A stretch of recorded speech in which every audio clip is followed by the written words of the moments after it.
మీలో ఎవరికైనాను శ్రమ సంభవించనా, అతడు ఏమీ చేయనక్కర్లేదు, మౌనముగా ఉండవలెను అని ఏమన్నా అన్నాడా? ఒక్కసారి చూడండి, యాకోబు రాసిన పత్రిక 5వ అధ్యాయం 13వ వచనం. చదువు నాయన. మీలో ఎవరికైనాను శ్రమ సంభవించిన అతడు ప్రార్థన చేయవలెను, ఎవరికైనాను సంతోషము కలిగిన అతడు కీర్తనలు పాడవలెను. చూడండి, మీలో ఎవరికైనాను శ్రమ సంభవించనా కూర్చొని ఆలోచించండి అన్నాడా? ప్రార్థన చేయమన్నాడా? మనం చేసేదేంది మీరు చెప్పండి, నిజం చెప్పండి. మీరు వాస్తవంగా మాట్లాడుకుందాం. మనం చేసే పని ఏంది? వాక్యం ఎరిగిన వారం అయి ఉండి కూడా, మనకి చాలా స్పష్టంగా ఆ మాట రాసుందని తెలిసి కూడా మనం ఆ పని చెయ్యం. ఏదన్నా ప్రశ్నకు సమాధానం కావాలన్నా, శ్రమ కలిగిన పరిస్థితులు ప్రతికూలంగా ఉన్నా, ఇంట్లో వ్యక్తులు మార్పు లేకున్నా మనల్ని ఏం చేయమని చెప్పాడు? ప్రార్థన. నీకు శ్రమ అనిపించిన దాని గురించి నువ్వు ప్రార్థన చెయ్యి. ఇది నీ పని, ప్రార్థించడం నీ పని, తగ్గట్టుగా ప్రతిఫలం ఇవ్వటం నా పని. మనోళ్ళు కొంతమంది ఎట్ట తయారయ్యారంటే, నువ్వే ప్రార్థన చేసుకో, నువ్వే ప్రతిఫలం ఇచ్చుకో, నేను జస్ట్ కూర్చొని చూస్తూ ఉంటా అన్నట్టుగా అయిపోయింది కొన్ని జీవితాలు. నానా విధములైన సమస్యల చేత కొట్టబడుతూ ఈడ్చులాడుతున్నారు, కానీ దేవుడు చెప్పినటువంటి తరుణోపాయాన్ని మాత్రం పట్టించుకోవట్లా. దేవుడు స్పష్టంగా చెప్పాడు, మీరు చేయాల్సిన పని మీరు చేయాలి, నేను చేయాల్సింది నేను చేయాలి. మీరు చేయాల్సింది నిర్లక్ష్యం చేస్తే నేను చేయాల్సింది ఆగిపోయింది. అందుకే మీరు చేయాల్సిన పని ఖచ్చితంగా మీరు చేయమన్నాడు. ఫర్ ఎగ్జాంపుల్, అపోస్తల కార్యం 12వ అధ్యాయం మనం చూసుకుంటే, యాకోబు అనే అపోస్తలుణ్ణి హేరోదు అనేవాడు ఖడ్గం చేత చంపిస్తాడు.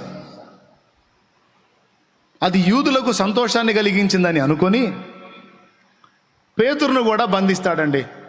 పేతురును కూడా వేసేయడానికి సంఘం అది చూసి బాధపడిపోయి, అయ్యో యాకోబు చనిపోయాడు, ఇప్పుడు పేతురుని కూడా చంపడానికి తీసుకెళ్లారు అని సంఘం ఏం చేసిందో తెలుసా? అత్యాసక్తితో ప్రార్థించను అని రాసుంది. ప్రార్థించారండి. దేవా, ప్రభువా, చూడు ఎంత దుర్మార్గం జరుగుతుందో, మా తండ్రి ఎంత అన్యాయం జరుగుతుందో చూడు, యాకోబుని ఖడ్గం చేత చంపారు, పేతుర్ని కూడా తీసుకెళ్లారయ్యా చంపడానికి. దేవా, నీ దూతను పంపించు, పేతుర్ని విడిపించు, లేకపోతే నువ్వు దిగిరా, పేతుర్ని విడిపించు, పేతుర్ని విడిపించు అని తిండి పక్కన పెట్టారు, నిద్ర పక్కన పెట్టారు. అత్యాసక్తి అంటే అదే. ఇక తిండి పట్టదు, నిద్ర పట్టదు, అత్యాసక్తి. మీరందరూ అప్పుల బాధల్లో, ఆర్థిక ఇబ్బందుల్లో, నానా రకాల సమస్యల్లో, పొలం పండక, లేకపోతే వ్యాపారంలో నష్టం వచ్చి, చదివిన ఉద్యోగం రాక, ఏమంటే ఎగ్జామ్లో ఫెయిల్ అవుతా, ఇలా రకరకాల సమస్యలతో ఉంటారు. కానీ సమస్యలతో ఒక పక్క సతమతం అయిపోతూ, దాని నుంచి బయటపడటానికి దేవుడు చూపించిన దారిలో కాకుండా వేరే దారిలో ప్రయత్నిస్తూ ఉంటారు మనశ్శాంతి కోసం. అది తప్పు. ఇప్పుడు ఆసక్తి కలిగి నువ్వు పట్టుదల బట్టి పట్టుబట్టి నువ్వు దేవుని ముందు కూర్చొని ప్రార్థనలో పెనుగులాడు, దానికి సమాధానం వచ్చేంత వరకు ప్రతినబూని నువ్వు ప్రార్థనలో పెనుగులాడు, ఖచ్చితంగా ఏదో ఒక జవాబు నీకు ఇచ్చి తీరతాడు దేవుడు. ఇప్పుడు కార్యం చెయ్యని వాడైతే ఎందుకు చెప్పాలండి? మీరు ప్రార్థించండి, నాకు మొర్ర పెట్టండి, నేను మీకు ఉత్తరం ఇస్తానని మాట్లాడాడు. ఎందుకు మాట్లాడాడు మరి? చేయలేనోడు. అలా మాట్లాడి అలాంటి వాగ్దానం ఇచ్చాడంటే జవాబు ఇస్తాడనే కదా అర్థం. నేను సేవలోనికి వచ్చినటువంటి తొలి దినాల్లో, ఇప్పుడు చేస్తాను, మొండిగా ఏదైనా గట్టిగా అవసరం అయిందంటే పట్టుబట్టి కూర్చుంటే అది అటో ఇటో తేలిపోయింది. నా అలవాటు అదే, ఎందుకంటే వాక్యం తెలుసు కాబట్టి. భార్యాభర్త ఇద్దరికి HIV, చిన్న చిన్న పిల్లలు ప్రాణాపాయంలోకి వెళ్ళిపోయారు. భార్య కండిషన్ దాదాపు చివరి స్టేజ్కి వచ్చేసింది. పులికాడికి గిలి పెద్దదని పెద్దలు అంటారు. జబ్బు తీవ్రత ఏమో తర్వాత సంగతి, కానీ దాన్ని గూర్చిన దిగులు ఉందే అది ఎక్కువ కృంగదీసిద్ది మనిషిని. షుగర్ వచ్చింది అంటే షుగర్ రాగానే రాసుకుంటారు, లిస్ట్ రాసుకుంటారు. కళ్ళు పోతాయి, కిడ్నీలు పోతాయి, కాళ్ళల్లో మంటలు వస్తాయి, తర్వాత ఇంకా గుండె రక్తం చిక్కపడి బీపీ పెరిగి గుండె ఆగిద్ది. షుగర్ కదా, ఇంకా అట్టయిద్ది ఎట్టయిద్ది అని కాలుకి పుండు పట్టిద్ది, తగ్గదు, కాలు తీసేయాల్సి వచ్చిద్ది. ఇట్లాంటివన్నీ విని విని విని విని విని కొత్తగా డ్యూటీలో జాయిన్ అవుతారు కదా, షుగర్ డ్యూటీలోకి. డాక్టరు రిపోర్ట్ ఇస్తాడు, షుగర్ వచ్చింది, కొంచెం షుగర్ వచ్చింది, ఎంత లేవు, గట్టిగా 400 ఉంది అంతే అంటాడు. పాము 400 షుగర్. ఇక చూడు, ఇక నాకు షుగరు, నాకు షుగరు, నాకు షుగరు, నాకు షుగరు, నాకు షుగరు, నాకు షుగరు. ఇక దాని దెబ్బకి ముందు అసలు అది పనిచేసి బాడీని ఇబ్బంది పెట్టడం సంగతి ఏమో అటుంచి, దాన్ని గూర్చిన ఆలోచన భయం ఏదైతే ఉందో ఆ మనసులో ఏర్పడినటువంటి అదంతా చివరికి బాడీ మీద చూపిస్తూ ఉంటుంది. ఏవేవైతే ఊహించుకొని ఏవేవైతే జరుగుతాయని ఎదురు చూసిందో అవన్నీ జరుగుతాయి. దేవుడు ఏం చెప్పాడు? నీకు శరీరాన్ని ఇచ్చినోడి నేను బాగు చేస్తా, పట్టుబట్టు సాధించు. HIV పాజిటివ్ భార్యాభర్తకి ఇద్దరికి అనేసరికి దిగులేసుకున్నారు, తిండి మానుకున్నారు. వాస్తవంగా ఆ బలహీనతకున్న లక్షణం ఏంటంటే కొంచెం రోగ నిరోధక శక్తి తగ్గిద్ది, అంతే. రోగ నిరోధక శక్తి తగ్గిద్ది. కాస్త సరిగ్గా తిండి తిని కాస్త ఇమ్యూనిటీ పవర్ పెంచే ఫుడ్ కానీ తీసుకొని లైన్లో ఉంటే ఆరోగ్యవంతుడు సగటున బతికే జీవితకాలం మొత్తం HIV పేషెంట్ కూడా బతకొచ్చు, లెక్క లేకుండా బతికేయచ్చు, ప్రాబ్లం లేదు. దాని గురించి దిగులు, భయం. దానికి తోడు కొంతమంది సోదోళ్ళు తయారవుతారు. కొంతమంది సోదోళ్ళు ఉంటారే, సోదోళ్ళు తయారవుతారు. ఈ సోదోళ్ళు మనకెళ్ళి చూడటం ఎక్కువ అవుతుంటుంది. మనం బాగున్నా సరే, ఒక రకంగా ఉన్నా సరే, ఏంది తగ్గిపోతున్నావు, ఏంది తగ్గిపోతున్నావు, కొంచెం జాగ్రత్త చూసుకో అనగానే ఇవి పోయి కాటా ఎక్కుతాడు. కాటా ఎక్కి ఒక 100 గ్రాములు అటు ఇటు కనపడింది అనుకో, అమ్మ తగ్గిపోతున్నాను, పని చేస్తున్నట్టుంది, నాలో పని చేస్తున్నట్టుంది వైరస్, అయ్యో వామ్మ అని చిన్నగా అదురుపోయి ఇక ఆ జబ్బు లక్షణాలన్నీ ఓపెన్ అవుతాయి. మనోబలం సరిగ్గా కానీ మనం కలిగి ఉండగలిగితే వచ్చిన జబ్బులు కూడా వెనక్కి తిరిగినాయి, బోల్డ్ అని చరిత్రలు ఉన్నాయి. మనోబలం సరిగా లేకుండా బలహీనత ఉంటే చిన్న చిన్న జబ్బులకే పోయిన వాళ్ళు ఉన్నారు. ఏం లేదు, లో బీపీ పోయిన వాళ్ళు చాలామంది ఉన్నారు. లో బీపీ వచ్చినోడు తేలిపోతుంటాడు. ఆ తేలిపోయేవాడిని ఏం చేయాలి తెలుసా? అయ్యయ్యో అయ్యయ్యో ఏదో అయిపోతుంది అయ్యయ్యో అన్నాడు అనుకో, నిజంగానే గుట్టుకోమంటాడు. ఫస్ట్ అరికాళ్ళు కాస్త పసుపు కొబ్బరి నూనె వేసి రుద్దాలి, పొయ్యే ప్రాణం కూడా వచ్చింది. అరికాళ్ళు రుద్దాలి, బాడీకి హీట్ ఎక్కించాలి. తర్వాత కొంచెం ఏదైనా అవకాశం ఉంటే లో బీపీ అని అర్థమైతే, ఆ లో బీపీ అని అర్థమైతే కాస్త మజ్జిగలో అంత ఉప్పేసి తాగిచ్చామనుకో, క్షణాల్లో మళ్ళీ లైన్లోకి వస్తాడు. ఈ లో బీపీ వాడిని గాజేయవచ్చు, క్షణాల్లో లేపి మళ్ళీ నార్మల్ పొజిషన్కి తేవచ్చు. ఎట్ట గాజేయచ్చు? అయ్యో అమ్మో అయ్యో ఏదో అయ్యా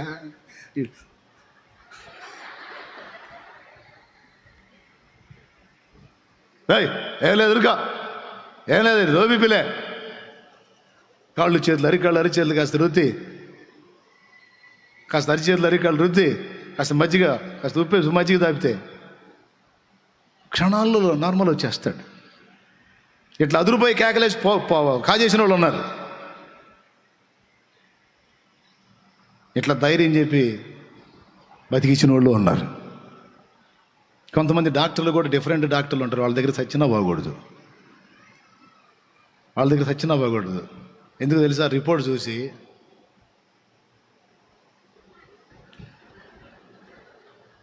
బాగా డేంజర్గా ఉందిగా, రోజులే అంటాడు, అయిపోతాడు అక్కడే. ఒకడు డాక్టర్లు కూడా సోదోళ్ళు ఉంటారు, మంచి తెలివిగల వాళ్ళు ఉంటారు, సోదోళ్ళు కూడా ఉంటారు డాక్టర్లలో. అట్లాంటి డాక్టర్లు ఒకళ్ళిద్దరు తగిలారు, నాకు డైరెక్ట్గా మొహం మీద చెప్పా, అట్లా ఎప్పుడు చేయొద్దు మీరు వైద్యం. సచ్చేవాడైనా సరే పెద్ద ప్రాబ్లం ఏం లేదు, బ్రతుకుతావు అనే మాట ముందు చెబితే ముందు అడు తేరుకుంటాడు. తర్వాత నువ్వు చెప్పే సావు కబురు ఏదో చల్లగా చెబుతూ కానీ తర్వాత సంగతి. అరే వాడు యాక్టివ్గా ఉన్నవాడిని నువ్వు ఇది చూసి నువ్వు రోజుల మనిషి అంటే వాడు అక్కడ తత్తాడుగా. చాలామంది జబ్బు భయానికి డ్యామేజ్ అయిపోయిన వాళ్ళు ఉన్నారు. భర్త నా దగ్గరికి పరిగెత్తుకుంటూ వచ్చాడు, నా భార్య అయిపోతుందయ్యా అని. నిజమే, ఆ అమ్మాయి కండిషన్ చివరి స్టేజ్కి వచ్చింది. దేవుని సన్నిధిలో చెప్తున్నాను నేను, నిజంగా జరిగింది. భర్త బక్కచిక్కిపోయాడు, భార్య బక్కచిక్కి చావుకు సిద్ధమైంది. భర్త నా దగ్గరికి వచ్చాడు, ఇంకా లేదయ్యా నా భార్య అని పరిగెత్తుకుంటూ వెళ్తే చివరి స్టేజ్లో ఉంది. సరే నువ్వు భయపడొద్దు అని అతనికి చెప్పి, నువ్వు మౌనంగా ఉండని చెప్పి ఆమె దగ్గరికి వెళ్ళి, మాయ్ ఏంది, ఎవరు చెప్పాడు పనికి మారింది, లే ఏం కాదు ప్రార్థన చేస్తా. నేను ప్రార్థన చేస్తాను, నేను ఉపవాసం ఉండి ఈరోజు నీ కోసం నేను దేవుని మందిరంలో కూర్చుంటాను. నువ్వు ఎట్ట చేస్తావో నేను కూడా చూస్తా. నువ్వు సావాలన్నా నీకు సావు రాదు, పో. నువ్వు ఎట్ట చేస్తావో నేను చూస్తా, నా దేవుని పాదాలు పట్టుకుంటా. నీ పోయి కూర్చున్నా, దేవుని సన్నిధిలో కూర్చున్నా. అప్పుడే సంఘం ఆరంభం. ఆ ఉన్న విశ్వాసులు ఎట్లా రాలిపోతే అట్ట ఇక శవాలుగా చెప్పాలి వాక్యాలు. స్తోత్రం. పోయి కూర్చున్న మోకాళ్ళు వేసి, ఏందయ్యా ఈకే ఒక 40-50 మంది నీ ఇచ్చో తడవకొకళ్ళు ఎగిసేటట్టు ఉన్నారు, ఏంది ఈ సంఘం, ఈ పరిచర్య ఏంది అని పోయి మోకాళ్ళు వేసి కూర్చొని తిండి తినలా. నేను ఇక ఫాస్టింగ్ ఉన్నా, ఉపవాసం ఆ బిడ్డల కోసం. ఎందుకంటే పసిబిడ్డలు, చిన్న పిల్లలు, పసిబిడ్డలు. భర్త చావుకు సిద్ధమయ్యాడు, భార్య చావుకు సిద్ధమైంది. వాక్యం ఏం చెబుతుంది? మీలో ఎవరికైనాను శ్రమ సంభవించినా ఇదిగో మీరు చేయాల్సిన పని ఏంటంటే మీరు ప్రార్థించండి, అత్యాసక్తితో ప్రార్థించండి, నేను డీల్ చేస్తా. దేవునికి స్తోత్రం. పోయి కూర్చున్నా. 3 గంటలు దాటినాక ఒక దర్శనం ఇచ్చాడు. 3 గంటలు దాటినాక ఒక దర్శనం ఇచ్చాడు, స్పష్టంగా చూశాను. ప్రార్థనలో ఉన్నాను. ఒక ఎండిపోయిన ఆకుల చెత్త లాంటిది కనపడుతుంది. అందులో ఒక పెద్ద కొండ చిలువ ఒక మనిషిని చుట్టేసింది. అందులో ఆ మనిషి కాళ్ళు చేతులు విలవిలవిలవిలవిలాడిపోతుంది, బిగదీస్తూ ఉందన్నమాట. అబ్బా, ఈ కొండ చిలువ ఏదో ఈ మనిషిని ఎవరినో చుట్టేసిందిరా బాబు అని నేను చూస్తూ ఉంటే మరి నేను అప్పటిదాకా ప్రార్థన చేస్తున్నా కదా, ఇక జవాబు స్టార్ట్ అయింది. ఇక వస్తున్నాడు, నిలువుటంగి వేసుకొని ఒక ఆయన వస్తున్నాడు దాని దగ్గరికి. చేతిలో ఒక పొడవాటి రాడ్ ఉంది, అది ఇలా చివర్లో ఇలా మొనదేలు ఉంది. చక చక చక చక చక దాని దగ్గరకు వచ్చి ఆ చివర అలా బెండై ఉన్నటువంటి ఆ రాడ్ని దానికేసి గుచ్చాడండి. చాలా లేపాడు. లేపితే అది చుట్టుకొని ఉంది కదా, ఆ చుట్ట విడుస్తున్నప్పుడు ఒక మనిషి కాదు, దాని చుట్టలో 4 ఉన్నారు. అంటే ఇప్పుడు ఆ తెగులు ప్రభావం వల్ల దాని ఫలితంగా ఆ భార్య భర్త చనిపోతే ఆ 2 పిల్లలు కూడా అవుటేగా. టోటల్ ఆ కుటుంబాన్ని చుట్టింది అది. పోయి ఆంతున దాన్ని కదిలించి లేపితే ఆ చుట్టంతా వదిలి పక్కకి వెళ్ళిపోయింది. ఆ 4 బతికారు.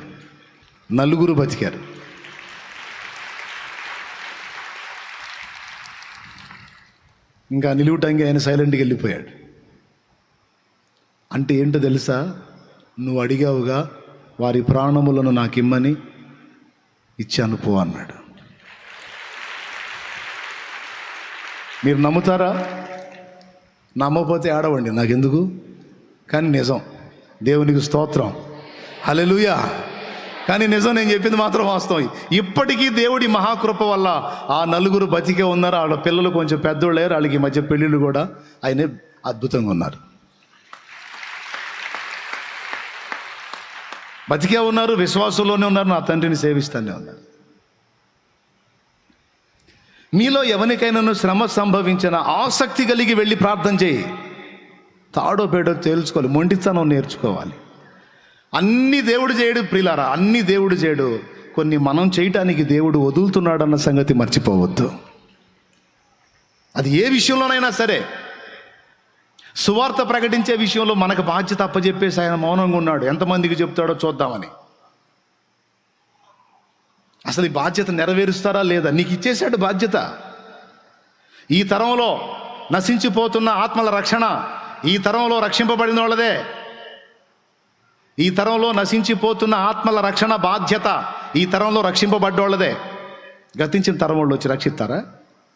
సమాధుల్లో ఉన్నారు వాళ్ళు. ఏడున్నారు వాళ్ళు? పోయి సమాధులు వాళ్ళు వచ్చి రక్షిస్తారా? లేకపోతే భవిష్యత్తు తరాల వాళ్ళు రక్షిస్తారా? ఈ తరములో వారి రక్షణ బాధ్యత ఈ తరములో ఉన్న మనదే.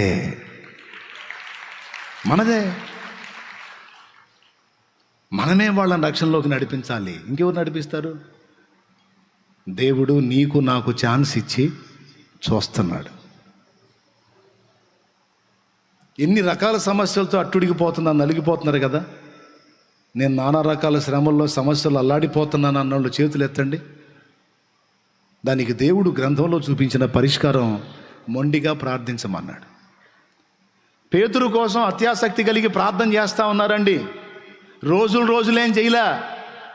ఇక దేవుడు జవాబిచ్చిందా, కదలకూడదురా, పేతురు బయటికి రావాల్సిందే, కూర్చోండి అందరూ కూర్చోండి అని మొత్తం కలిసి ప్రార్థన చేయటం మొదలుపెట్టారు. సంఘము అత్యాసక్తితో ప్రార్థించింది. ఫలితంగా ఏం జరిగిందో తెలుసా? ఆయన దూతతో మాట్లాడాడు.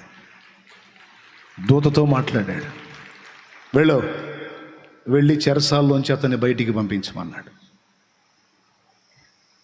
16 మంది సైనికులకు అప్పచెప్పారు. పేతురు కాపలా 16 మందికి అప్పచెప్పారండి. ఒక పేతురునే జారిపోతాడేమో అని.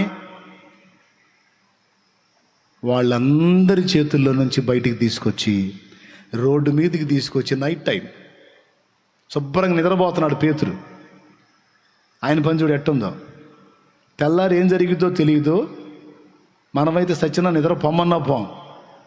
పేతురు మాత్రం అన్నీ ఆయనే చూసుకుంటాడని శుభ్రంగా నిద్రపోతున్నాడు. కొంతమంది అంతే, అంత విశ్వాసం ఉంటుంది దేవుని విషయంలో వారికి. దూత వచ్చి లే,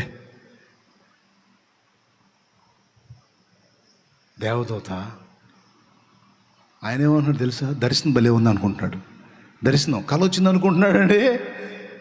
దర్శనం అనుకుంటున్నాడు. దర్శనం కాదు. సంఘము అత్యాసక్తితో ప్రార్థిస్తూ ఉంది. దేవుడు తన దూతను పంపించి పేతుర్ని చెరసాల్లోంచి బయటికి తీసుకొచ్చి ఎక్కడ వదిలిపెట్టాడో తెలుసా? వీళ్ళు ఏ బజార్లో అయితే ప్రార్థన చేస్తున్నారో ఆ బజారు సమీపంలో తెచ్చి వదిలిపెట్టిపోయాడు దూత. వెళ్ళిన తర్వాత ఈయనకి తెలివి వచ్చింది.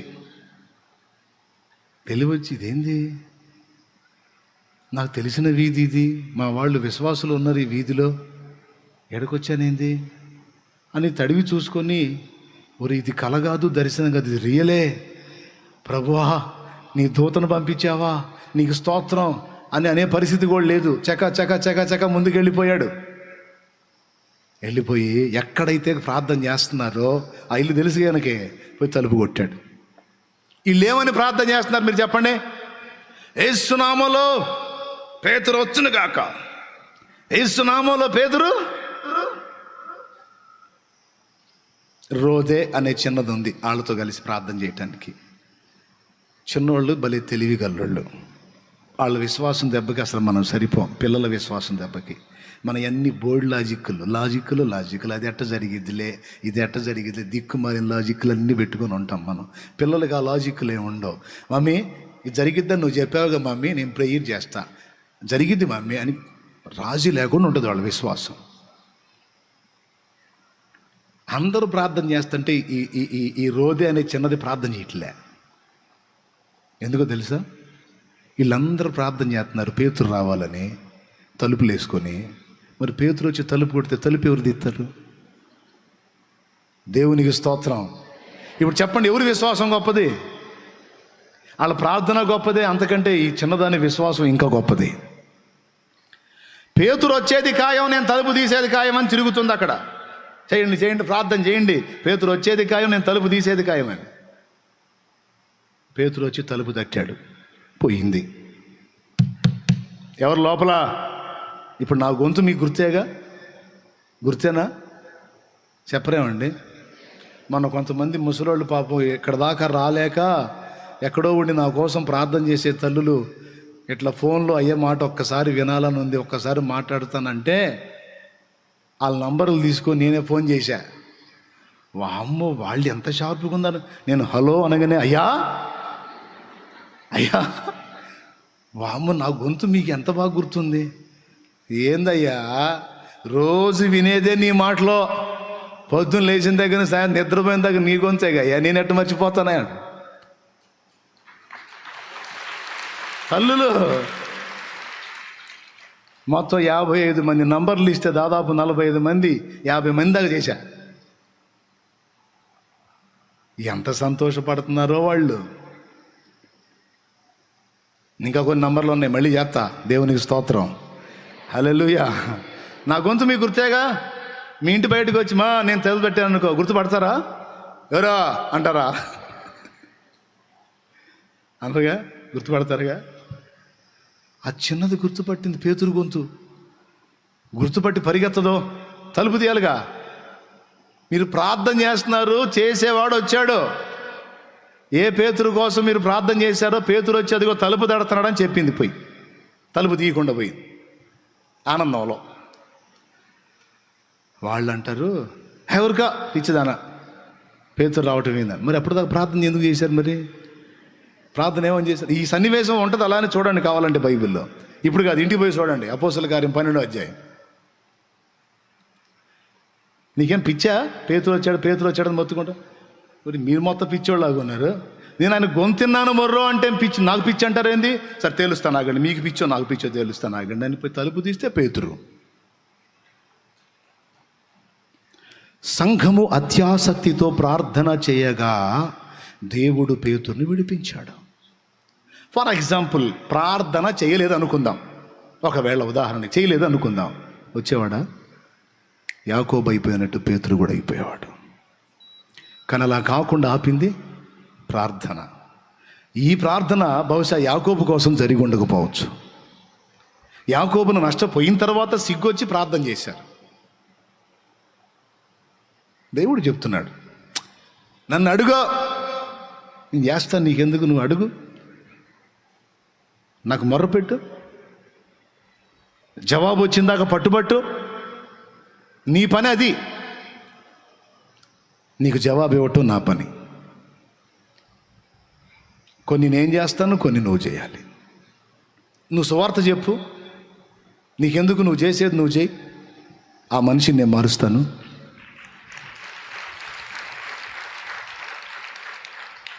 మనం చేసే పని మనం చెయ్యాలి, దేవుడు చేసే పని దేవుడు ప్రేమ చూపించి అంటాడు.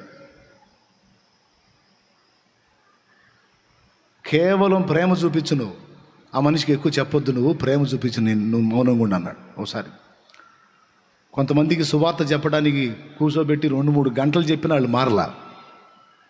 ఏంది ప్రభా, వీళ్ళు నరకానికి పోయేటట్టున్నారు నాయన, వీళ్ళని దర్శించు ప్రభా, వీళ్ళని మార్చంటే వాళ్ళకి చెబితే మారే రకాలు కాదు, చూపిస్తే మారే రకాలు, నువ్వు ప్రేమ చూపించి వదిలేసే అన్నాడు. ఇక అప్పటి నుంచి వాళ్ళకి నేను ప్రేమ, నాకున్న పరిధిలో, నాకున్న దానిలో వాళ్ళకి అంత సాయం చేసి ప్రేమ చూపి ఒక మాట కూడా చెప్పలేక వాళ్ళకి చెబితే సుత్తిలాగా ఫీల్ అవుతున్నారు. మరి ఏం చేయాలా? అందుకని ఒకటికి 2 సార్లు చెప్పి వదిలేశాను. ఇక ప్రేమ చూపించటం మొదలుపెట్టా. మీకు తెలుసా, దేవుని కృపను బట్టి ఆ కుటుంబం రక్షించబడింది.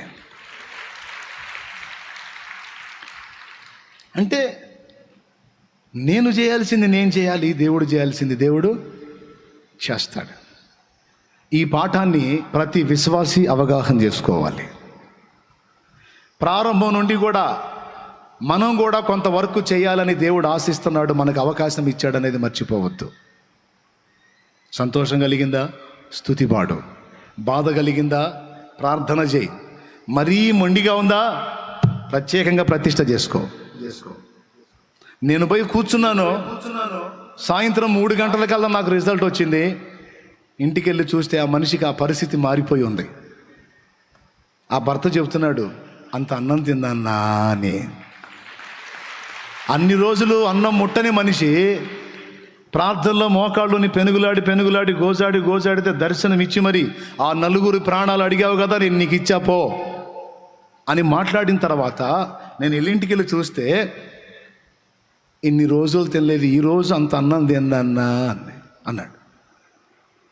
కన్ఫామ్ అయిపోయింది. ఇక నాకు ఇక రోజుకో రకంగా తిని ఇక సరిగ్గా తయారైంది. నేను అడిగాను, ఎట్లా బతికావమ్మా నువ్వని. ఆ రోజు నువ్వు చెప్పావుగయ్యా, నువ్వు ఎట్ట చేస్తావో నేను చూస్తానని. ఆ మాట నాకు కొండంత ధైర్యాన్ని ఇచ్చిందండి. నువ్వు ఎట్ట చేస్తావో నేను చూస్తా, నీ ప్రాణం ఎట్ట తీస్తాడో నేను చూస్తా. నా తండ్రి కాళ్ళు పట్టుకుంటూ పోయి నిన్ను బతికిస్తాడు. ఓ ఎన్ని కార్యాలు! నేను అబద్ధాలు చెబుతున్నానా? అది ఏ జబ్బైనా కావచ్చు, ఏ సమస్య అయినా కావచ్చు, ఏ అప్పు అయినా కావచ్చు, ఏ ప్రతికూలత అయినా కావచ్చు, అది నీ సమస్య కావచ్చు, ఇతరుల సమస్య కావచ్చు. నువ్వు మోకాళ్ళుని పట్టగలిగే దమ్ము, అత్యాసక్తితో గోజాడగలిగే దమ్ము నీకుంటే అది నీ కుటుంబమైనా నీ పొరుగు వారి కుటుంబమైనా సేవ్ చేస్తాడు ఆయన.